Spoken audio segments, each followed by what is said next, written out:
За што сорамна Лідзіі Ярмошынай? З кім Лукашенка вядзе сакрэтныя перамовы, які новы указ ён падпісаў, а таксама чаго патрабуе чыноўніца ад беларускіх жанчын? Вітаем, сябры! Гэта наша Ніва, і зараз мы ўсё вам раскажам.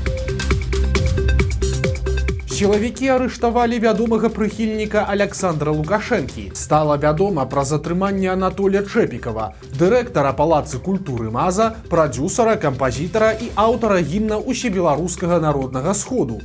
Акрамя ўсяго гэтага, Анатоль Чэпікаў з'яўляецца прадзюсарам гурта «Правакацыя», які актыўна ўдзельнічаў у прапагандысцкай акцыі «Марафон адзінства» перад апошнімі перавыбарамі Лукашэнкі.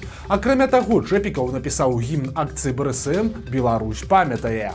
Прычым справа такога таленавітага лукашэнкаўца вельмі сур'ёзная. Па інфармацыі партала «Зеркала», Чэпікава падазраюць па карупцыйным артыкуле. Падрабязнасцяў няма, але падобна, што яго затрымалі пару тыдняў таму. У Палацы культуры МАЗа на пытанні пра дырэктара адказваюць ухіліста. Маўляў, ён цяпер часова не працуе, бо адбыўся нейкі загадкавы форс-мажор. Лідзія Ярмошына расказала пра Лукашэнку, Латушку, Ціханоўскую і сваё стаўленне да беларусаў. Напрыклад, былая старшыня Цэнтр выбаркама паведаміла, чаму Лукашенко арганізаваў сабе пажыццёвае праўленне. Аказваецца, што за 10 гадоў ён так і не змог выканаць усё, што паабяцаў беларусам. Еще не была полностью осуществлена за столь короткий срок та программа, те меры, которые президент, когда он шел в 1994 году, шел на выборы, которые он обещал избирателям. Як звычайна, Ярмошына выказалася грэбліва і пра апазіцыю, і канкрэтна пра Паўла Латушку і Святлану Ціханоўскую. Наверное, многие из них были в определенном плане обмануты. Я думаю, что были, конечно, законченные подлецы и негодяи. Я, например, считаю таковым бывшего посла и бывшего директора Купаловского театра. Почему? Потому что этот человек верой и правдой служил режиму, был обласкан этим режимом до невозможности и совершил подобное предательство. Мало того, он разрушил творческий коллектив. Ведь артисты это в определенном плане это дети. Люди творческие, мягкие, ведомые. И вот он их повел. Куда он их завел? В яму. Еще в столетний юбилей театра, когда наоборот надо было. И мне, вот я считаю, что этим людям нет и никогда не может быть прощения. Ну, Света Тихановская, да пусть живет от детей, растет. Это обманутая, неумная тетка. Она не более не менее подставная фигура, не более того. Цікава, што Ярмошына цалкам адмаўляе беларусам у нейкай самастойнасці. Яна абсалютна не верыць, што людзі маглі самастойна прымаць рашэнне ў 20-м годзе. Для чыноўніцы гэта ці то сабатаж, ці то праца заходніх спецслужб. Остап Бендер, когда он хотел охарактеризовать глупейших и наивнейших жителей деревни Васюки, он назвал их заповедником непуганных идиотов. Мне кажется, что определенная часть граждан к 2020 году были такими вот васюковцами. Непуганные такие идиоты. Вот они ходят, тротуарную плитку ломают, но они уверены, завтра власть придет и все исправит. Акрамя таго, былая чыноўніца прызналася, чаму яе мучылі згрызоты сумлення пасля выхаду на пенсію. Калі вы думаеце, што ёй стала сорамна за фальсификации выборов, то як бы не так. Первые дни у меня были ужасные угрызения совести, особенно по утрам. Я просыпалась, я, конечно, читала книжку, я обалдела от этого, и у меня были угрызения совести. Люди идут на работу, а я валяюсь. Чыноўніца заклікае беларусак нараджаць, бо перажывае за сваю пенсію. Гучнымі заявамі адзначылася вядомая паплечніца Лукашэнкі Вольга Шпілеўская, якая ўзначальвае і Беларускі саюз жанчын і мясцовы філіял тэлекампаніі «Мір». Яна заклікала беларускіх жанчын нараджаць, бо інакш, маўляў, няма каму будзе плаціць чыноўнікам пенсіі. Мы понимаем, что демография – это та история, которую нужно улучшать, иначе, Наталья Викторовна, правда, некому будет платить нам пенсию, правда? Когда мы с вами выйдем на пенсию, нам некому будет ее платить, некому будет работать. На думку Шпілеўскай, беларусы няправільна выхоўваюць дзяцей, а канкрэтна дачок, бо тыя пасля замест імгненнага нараджэння дзяцей спрабуюць зрабіць кар'еру, а чыноўніца мяркуе, што трэба наадварот. Средний возраст наших девушек, которые выходят замуж, 27, и рождение первенца 27, а в Минске это вообще 30 лет. Это никуда не годится. К этому возрасту нужно иметь уже хотя бы 2 деток. Да? Часто мы сталкиваемся с тем, что, к сожалению, мы как мамы не всегда своих дочерей воспитываем в этом плане в нужном направлении. Часто вот звучит, мы сами этого не замечаем, а потом это становится проблемой. Часто в семьях звучит сначала карьера, потом дети, сначала квартира, потом дети, сначала обеспечить себя материально, потом дети. И вот это откладывается в сознании молодых девушек. Они часто не понимают, чем чревато позднее рождение ребенка, чем чревато и вообще какие льготы и выплаты есть у нас на детей, и как государство защищает и молодую маму, вот это то, о чем говорила сегодня Наталья Викторовна, и молодую маму, и молодую семью. Увогуле ж пасыл у Шпілеўскай прымітыўны. Каждому из вас я желаю создать семью, такую стабильную ячейку общества, ну и каждой женщине помнить наказ нашего женского президента. 3 деток. Спасибо. Калі што, сама Шпілеўская гэты загад не выканала, бо яна мае толькі одну дачку і ўвогуле разведзеная. У Лукашэнкі сёння вельмі экзатычная дэлегацыя. Гэта госці з далёкай паўднёвай Азіі, а канкрэтна з М'янмы, якая калісьці называлася Бірмай. Звярніце ўвагу, Лукашенка нават асабіста выйшаў на ганак Палаца Незалежнасці, каб сустрэць візіцёраў. Падобную гасціннасць ён праяўляе нечаста. Пра што гаварылася на той сустрэчы, таямніца, бо асноўная частка перамоваў прайшла за закрытымі дзвярыма. Але звярніце ўвагу на правую частку кадра. Там, акрамя міністра замежных спраў Максіма Рыжанкова, ёсць яшчэ 2 добра вядомыя твары. Гэта старшыня КДБ Церцель і міністр абароны Хрэнін. А значыць, што гаворка з вялікай верагоднасцю шла пра продаж прадукцыі беларускага ваенна-прамысловага комплексу. Падобна, што перамовы прайшлі паспяхова, бо прынамсі Лукашенка пасля выглядаў задаволеным, а госці уручылі яму ўзнагароду – ордэн Саюза М'янмы 1-й ступені. Лукашенка сказаў трэба, а дзяржкантроль адказаў ёсць. 3 сакавіка на вялікай нарадзе Лукашенка жорстка загадаў кантраляваць беларускі гандаль, у тым ліку вялікія сеткі і маркетплейсы. І ўжо праз пару дзён яго падначаленыя анансавалі новыя праверкі. Цяпер дзяржкантроль публікуе пералік арганізацый і індывідуальных прадпрымальнікаў, да якіх неўзабаве прыйдуць госці. Гэта Мінскэнерга, Мінскхлебпрам, Парытэтбанк, Керамін, Інтэграл, Аквамінск, Мінскі заапарк, стадыён Дынама, фірма-сетка Аптек, а таксама маштабныя праверкі чакаюць крамы «Тры цаны», «Добраном» і кампанію, якая кіруе ў Беларусі дыскаўнтарамі расійскай гандлёвай сеткі «Добрацэн». Праўда, тут варта прызнаць, што тычыцца прадуктовых сетак, то тут дым не без агню. Міністэрства антыманапольнага рэгулявання і гандлю праверыла крамы гандлёвых сетак «Светлафор», «Капеечка», «Добраном», «Суседзі» і «Хіт» у розных гарадах Беларусі і выявіла масавыя парушэнні. Напрыклад, ажно ў 96% правераных крам «Капеечка» і 86% крам «Суседзі» знайшлі сур'ёзныя недахопы. Сярод іх продаж пратэрмінованых тавараў, неадпаведнасць асартыментавых пералікаў і праблемы з цэннікамі. У сетцы «Хіт» парушэнні былі, як заяўляецца, у кожнай гандлёвай кропцы, а ў палове з іх прадавалі пратэрміноўку.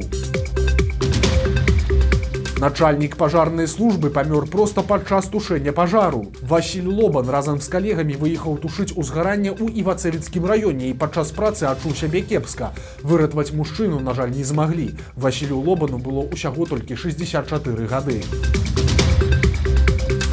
Сілавікі і спецслужбы Лукашэнкі пачалі дзіўную актыўнасць, датычную беларусаў, якія жывуць за мяжой. Цяпер некаторым эмігрантам прапануюць падпісаць заяву, што яны не плануюць вяртацца на радзіму і згодныя, што супраць іх спыняць крымінальную справу.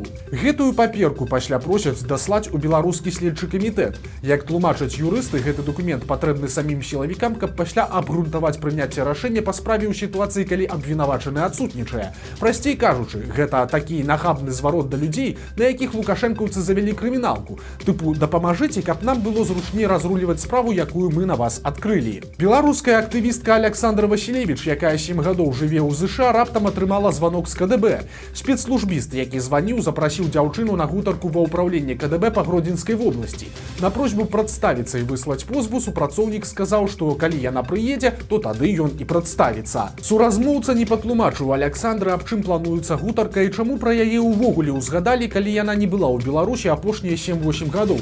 Праўда, калісьці дзяўчына ўзначальвала гродзенскую арганізацыю аб'яднанай грамадзянскай партыі і моладзевую арганізацыю АГП «Маладыя дэмакраты». Магчыма, нечаканая цікавасць КДБшнікаў была звязаная менавіта з той дзейнасцю Васілевіч. Новы указ Лукашэнкі даў новыя паўнамоцтвы ахоўніка. Учора быў падпісаны дакумент, які пашырае пералік арганізацый, якія могуць праводзіць асабісты дагляд беларусаў, іх асабістых рэчаў і аўтамабіляў. Цяпер ахоўнікі ў краме, бары ці на дыскатэцы змогуць правяраць вашыя кішэні ці торбы. Раней такіх паўнамоцтваў у іх не было.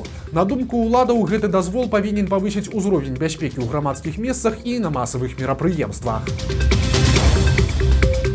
Тараканы ў халадзільніку, цвіль і абадраны паркет. У такім стане мінчане знайшлі сваю кватэру пасля здачы яе ў арэнду. Паўгода таму трохпакаёўку знялі двое дарослых хлопцаў з афрыканскіх Конга і Гвінеі. Аднаму было 23 гады, а другому 29, але абодва запэўнілі, што вучацца ў БНТУ і атрымліваюць другую вышэйшую адукацыю. Пасля праблем не было, і свае $500 за месяц арандатары плацілі рэгулярна. Праз нейкі час адзін хлопец з'ехаў, але яго замяніў іншы, таксама афрыканец. Бяда гранула, калі арандатары папрасілі купіць ім пральную машыну. Спецыялісты, якія ўсталёўвалі тэхніку, пасля патэлефанавалі і сказалі, што ў кватэры страшэнная антысанітарыя.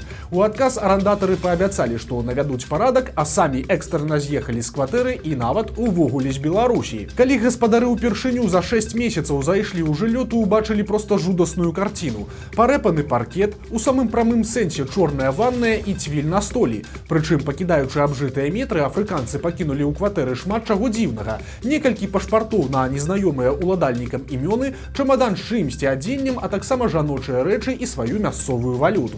У выніку за паўгода здачы кватэры беларусы не зарабілі нічога, бо яны падлічылі, што каб прывесці жыллё ў нармальны выгляд, спатрэбіцца прыкладна $3000, а гэта роўна тая сума, якую гаспадары атрымалі за гэтыя паўгода ад арандатараў.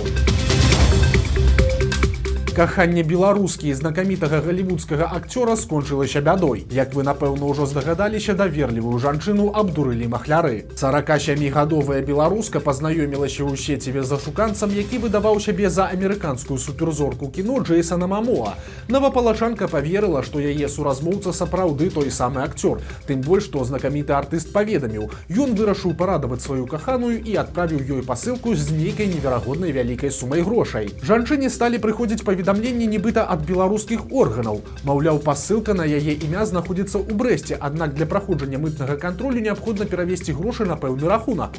Радасная вестка закружыла галаву мясцовай жыхарцы, і яна перавяла больш за 1600 рублёў. Неўзабаве жанчыне прыйшло яшчэ адно паведамленне, у якім гаварылася, што падчас кантролю ў пасылцы знайшлі казачную суму грошай, і для таго, каб забраць грашовыя сродкі, неабходна перавесці яшчэ $3500, інакш у атрымальніка пасылкі ўзнікнуць праблемы з законам. $3500 у жанчыны не было, таму яна выправілася ў банк браць крэдыт. Там работнікі расказалі ёй, што ўсё гэта падобна на працу ашуканцаў, і ў выніку, як толькі жанчына напісала свайму так званаму акцёру, што грошай не мае, то і адразу перастаў выходзіць на сувязь. Беларусы працягваюць гінуць па ўласнай неасцярожнасці. Ужо здавалася б сакавік, да і зіма не была асабліва халоднай, але ж рыбакі працягваюць лезці на лёд, і скончваецца гэта ўсё вельмі дрэнна. У Бярозаўскім раёне рыбак праваліўся пад лёд у 250 метрах ад берага, але ратавальнікі паспелі яго выцягнуць. А з лёду вілейскага вадасховішча работнікі асвод эвакуявалі ажно 18 чалавек. На возеры Лукомельскае выратаваць людзей не змаглі. Там лёд праламаўся пад 2 пажылымі мужчынамі. На жаль, абодва яны патанулі. Колькі зарабляюць беларускія шпіёны? Цяпер у Літве судзяць 2 мясцовых грамадзян, якіх вінавацяць у шпіянажы на карысць рэжыму Лукашэнкі. Паведамляецца, што абвінавачаныя збіралі інфармацыю ў Літве і Латвіі. Хоць у іх не было доступу да засакрэчаных даных, але ў цэлым сабраныя звесткі апынуліся карыснымі для разведкі варожых дзяржаў, магчыма, для планавання дзеянняў альбо аналітычных ацэнак. Цяпер літоўскі пракурор агучыў, колькі плацілі тым гора шпіёнам. Цытата: «Я не скажу, што гаворка ідзе пра сотні тысяч, але сумы былі розныя. Гэта і 100, і 500 еўра. Канец цытаты. Акрамя грашовых выплат меркаваныя шпіёны атрымлівалі і іншыя віды ўзнагароджванняў. Розныя падарункі, кампенсацыі за паездкі ці аплату пражывання. Напрыклад, бясплатнае наведванне аквапарку ў Друсківінкае альбо квіткі ў тэатр ці оперу. Нагадаем, што паводле следства сужыцелі, мужчына і жонка добраахвотна прапанавалі супрацоўніцтва беларускай вайсковай разведцы. У маі 22 года парачка адправілася ў Мінск, дзе дамовілася аб супрацоўніцтве з прадстаўнікамі беларускіх вайсковых структур. Пасля гэтыя агенты перадавалі інфармацыю аб ваеннай тэхніцы, узбраенні літоўскага войска і саюзнікаў НАТО, а таксама аб стратэгічных аб'ектах, іх ахове і дзейнасці літоўскага саюза стралкоў. Вось такія навіны пятніцы. Нагадаем, што ў нядзелю на нашым канале выйдзе чарговы цікавы сюжэт, таму падпісывайцеся на канал, каб нічога не прапусціць, стаўце лайкі альбо дызлайкі і выказвайце заўвагі ў каментарах. І, канешне, чытайце нашу Ніву, глядзіце нашу Ніву і любіце Беларусь. Да сустрэчы ў нядзелю.